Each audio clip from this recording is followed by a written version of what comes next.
Hello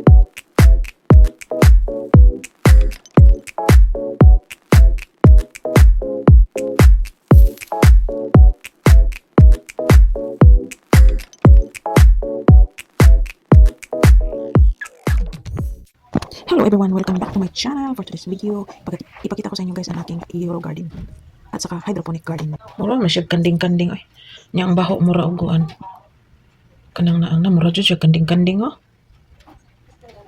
Mura kanding-kanding nya ang baho mura og singan atong kuan. Ang baho gani nga tanong. Anyway, mint to guys. Mint. M-I-N-T. Mint. Ayan. And then ito Euro, Euro garden. Ayan, Euro garden.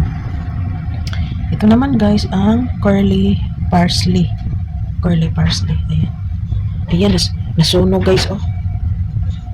Nasunog siya kasi nalimutan kong itaas itong itong light niya. So nasunog. Kasi mainit kaya ito, mainit ang light. Anyway guys, dito naman sa katabi niya, mayroon tayong lettuce. I think itong lettuce na to is yung iceberg lettuce, pero ewan ko kung saan ang iceberg. Parang hindi pa nagpo-form. Ay, parang konti nagpo-forming na siya ng At saka ito naman guys, fresh lettuce. Ayan. Parang nag-form naman siya ng ng ulo, yung lingin ba, yung circle. So anyway, ayan, fresh lettuce. Pwede natin kunin to, ilagay sa ating sandwich. Ayan, pinakamalaking dahon. Oh, pinakamalaking dahon na lettuce. Fresh na fresh, walang bugs. Ito naman guys is dalawang cucumber. Ayan, nag-try ako magtanim ng cucumber. So far, so good naman siya. Ayan, parang may bulaklak na. Oh, hala. Parang nag-start na siya ng bulaklak guys. Oh, ayan oh. Hala. My goodness.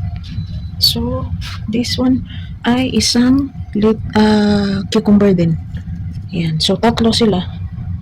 Tatlo. Dalawa doon. Isa dito. Na cucumber. Sa likod. Sa front naman ay mga lettuce.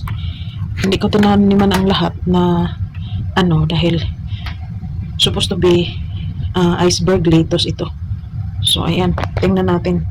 50 to 75 days daw hanggang maani mo ang yung iceberg lettuce. Tingnan natin. Pero for the meantime, pwede sigurong kunin ito eh. Lagay sa sandwich ba? Ang laki kaya. So anyway, that's it for this side guys. Meron pa tayong dalawa doon sa kabila. Puntahan natin guys. So guys, dito na tayo sa isa guys. The same time guys, nagtanim din ako ng parang nag-form na siya ng ball oh. Iceberg lettuce yan. Ayan, ito po, parang nag-forming na siya ng yung ganun. Ayan. So, nagtanim ako ng dito. 1, 2, 3, dito dalawa ata. Actually, 4. Pero hindi siya tumubuo yung dalawa dyan. Midget. Hindi tumubo. So, anyway guys, nagtanim din ako ng kamatis, tomatoes guys. Itong tomatoes na to is, ang laki ng puno. Tingnan nyo guys. Siya guys, beef steak tomatoes ito. Ayan, ang taba-taba nila oh. Yan oh, ang taba.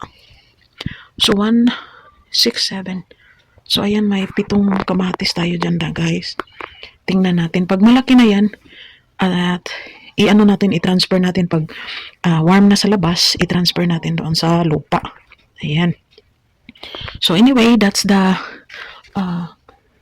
natin is dalawang hydroponic natin kasi yung isang na may mint siya Europe garden. Ayan, so ayan guys, punta tayo sa isa guys. So ayan, andito tayo sa isang hydroponic garden guys. Ayan, ito lang kunin natin, open lang natin, lagyan natin ng tubig. Ayan, ni-refill ko ng tubig siya guys, 6.5 liters itong tatlong hydroponic natin. Ayan, at saka unfortunately guys, isa lang yung tumataba na onion na tinanim ko before. So isa lang. At anyway, yun ang onion ang liit-liit. Hindi lumalaki guys, I don't know why, but hindi siya lumalaki. Ayan, ito naman ay iceberg lettuce, pero nung nag-start naman siya nag-form ng bulb, aywan ko. Tingnan natin. Ayan, same here dito. bulb iceberg lettuce yan. Ayan yung onion namatay. Hindi niya kaya. Ayaw nila. Ayaw ng onion pala. So anyway, itong onion na to guys, hala namumulaklak. Dalawang bulaklak na guys, oh. My gulay. So anyways guys, tingnan nyo guys, oh. Namumulaklak ang onion. Itong onion, anyway, itong onion na guys ay yung binili ko sa store at saka hindi ko tinanim ko yung dito sa puno guys. Ayan, pinutol ko lang at tinanim ko. Ayan. Yan ang resulta guys, namumulaklak. Oh my goodness. Ayan, ang haba na niya. Oh my god, ang layo na niya. Oh. Ayan. So, ito, ko na lang. So, hindi na lang ako magtanim ng onion dito. Ko na lang doon sa labas. Ayan. So anyways, that's it guys. That's it for today's video. Update natin sa ating tatlong hydroponic garden at saka sa isang Euro garden. Ayan. So that's it for now. Thanks for watching. Bye.